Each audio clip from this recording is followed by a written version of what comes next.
ओम नमः शिवाय। नमस्कार दोस्तों, आप सभी का मेरे चैनल में हार्दिक स्वागत है। आप सभी को हरतालिका तीज व्रत की हार्दिक शुभकामनाएं। भगवान भोलेनाथ, माता पार्वती जी आप सभी पर अपनी कृपा दृष्टि हमेशा बनाए रखें। दोस्तों, आज हम सुनेंगे हरतालिका तीज व्रत की कथा।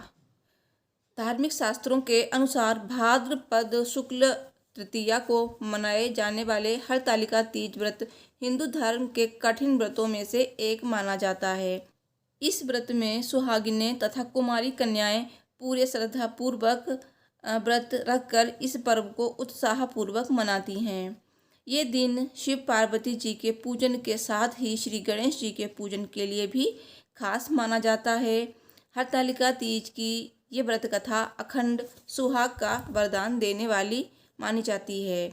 इस दिन निर्जला व्रत करके सुहागिनें अपने पति की लंबी उम्र की कामना के लिए व्रत करती हैं और ये व्रत निराहार और निर्जला रखा जाता है। हरतालिका तीज पर्व की मान्यता है कि इस व्रत में सुहागिनें सुबह से लेकर अगले दिन सुबह सूर्योदय तक जल ग्रहण तक नहीं करती हैं, यानी कि 24 घंटे तक बिना अन्न जल के सुहागिनें हरतालिका तीज का व्रत करती हैं। और ये व्रत मध्य प्रदेश, उत्तर प्रदेश, बिहार के साथ ही कई राज्यों में श्रद्धापूर्वक भी मनाया जाता है। दोस्तों, अगर आप जानना चाहते हैं हरतालिका तीज पूजा विधि और शुभ मुहूर्त के बारे में, तो इसकी वीडियो मेरे चैनल पर आ चुकी है, आप जाकर देख लीजिए। और इस दिन आपको 5 कार्य बिल्कुल भी नहीं करने चाहिए, तो ये भी मैंने उसी में बताए हैं। तो चलिए अभी हम कथा सुनते हैं। और अगर आपने व्रत किया है तो कथा का श्रवण आपको अवश्य करना चाहिए, तभी आपका व्रत पूर्ण होगा। और कथा सुनने से पहले कमेंट बॉक्स में ओम नमः शिवाय, शिव परिवार की जय अवश्य लिखिए। तो चलिए कथा शुरू करते हैं। सब बोलिए भगवान गणेश जी की जय, भगवान भोलेनाथ की जय, माता पार्वती जी की जय। हरतालिका तीज की ये पौराणिक कथा शिव जी ने ही माँ पार्वती जी को सुनाई थी। इस कथा में माँ पार्वती जी को उनका पिछला जन्म याद दिलाया था। हे गौरा, पिछले जन्म में तुमने मुझे पाने के लिए बहुत छोटी उम्र में तप और घोर तपस्या की थी। तुमने न तो कुछ खाया न ही पिया, बस हवा और सूखे पत्ते चबाए। जला देने वाली गर्मी हो या कंपा देने वाली ठंड, तुम नहीं हटी, डटी रही। बारिश में भी तुमने जल नहीं पिया। और तुम्हें इस हालत में देखकर तुम्हारे पिता दुखी थे। उनको दुखी देखकर नारद मुनि आए और कहा, मैं भगवान विष्णु के भेजने पर यहाँ आया हूँ। वो आपकी कन्या से विवाह करना चाहते हैं। इस बारे में मैं आपकी राय जानना चाहता हूँ। नारद जी की बात सुनकर आपके पिता बोले, अगर भगवान विष्णु ये चाहते हैं तो उन्हें कोई आपत्ति नहीं, परंतु जब तुम्हें इस विवाह के बारे में पता चला तो तुम दुखी हो गई। तुम्हारी एक सहेली ने तुम्हारे दुख का कारण पूछा तो तुमने कहा, मैंने सच्चे मन से भगवान शिव का वरण किया है, किंतु मेरे पिता ने मेरा विवाह विष्णु जी के साथ तय कर दिया है। मैं विचित्र धर्म संकट में हूँ। अब मेरे पास प्राण त्याग देने के अलावा कोई और उपाय नहीं बचा। तुम्हारी सखी बहुत ही समझदार थी। उसने कहा, प्राण छोड़ने का यहाँ कारण ही क्या है? संकट के समय धैर्य से काम लेना चाहिए। भारतीय नारी के जीवन की सार्थकता इसी में है कि जिसे मन से पति रूप में एक बार वरण कर लिया, जीवन पर्यंत उसी से निर्वाह करें। मैं तुम्हें घनघोर वन में ले चलती हूँ, जो साधना स्थल भी है और जहाँ तुम्हारे पिता तुम्हें खोज भी नहीं पाएंगे। मुझे पूर्ण विश्वास है कि ईश्वर अवश्य ही तुम्हारी सहायता करेंगे। तुमने ऐसा ही किया। तुम्हारे पिता तुम्हें घर में न पाकर बड़े चिंतित और दुखी हुए।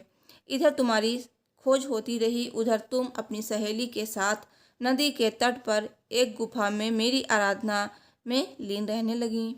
तुमने रेत के शिवलिंग का निर्माण किया। तुम्हारी इस कठोर तपस्या के प्रभाव से मेरा आसन हिल उठा और मैं शीघ्र ही तुम्हारे पास पहुंचा और तुमसे वर मांगने को कहा। तब अपनी तपस्या के फलीभूत मुझे अपने समक्ष पाकर तुमने कहा, मैं आपको सच्चे मन से पति के रूप में वरण कर चुकी हूँ। यदि आप सचमुच मेरी तपस्या से प्रसन्न होकर यहाँ पधारे हैं तो मुझे अपनी अर्धांगिनी के रूप में स्वीकार कर लीजिए। तब तथास्तु कहकर मैं कैलाश पर्वत पर लौट गया। उसी समय गिरिराज अपने बंधु बांधवों के साथ तुम्हें खोजते हुए वहां पहुँचे। तुमने सारा वृत्तांत बताया और कहा कि मैं घर तभी जाऊंगी अगर आप महादेव से मेरा विवाह करेंगे। तुम्हारे पिता मान गए और उन्होंने हमारा विवाह करवाया। इस व्रत का महत्व ये है कि मैं इस व्रत को पूर्ण निष्ठा से करने वाली प्रत्येक स्त्री को मनवांछित फल देता हूँ। इस पूरे प्रकरण में तुम्हारी सखी ने तुम्हारा हरण किया था, इसलिए इस व्रत का नाम हरतालिका व्रत हो गया। इस व्रत से जुड़ी एक मान्यता ये भी है कि इस व्रत को करने वाली महिलाएं माता पार्वती जी के समान ही सुखपूर्वक पतिरमण करके शिवलोक को जाती हैं।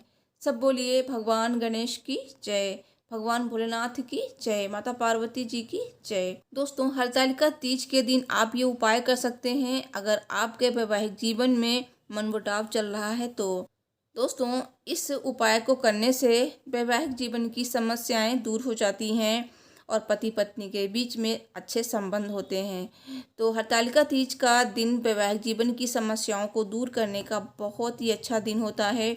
तो अगर पति पत्नी के बीच में दूरियां हैं तो हरतालिका तीज के दिन पति पत्नी को किसी शिव मंदिर में जाना चाहिए और भगवान शंकर की मूर्ति या शिवलिंग के सामने घी का चौमुखी दीपक जलाना चाहिए।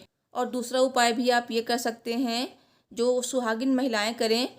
महिलाओं को इस दिन माता पार्वती जी को सिंदूर और लाल चूड़ियाँ अर्पित करनी चाहिए।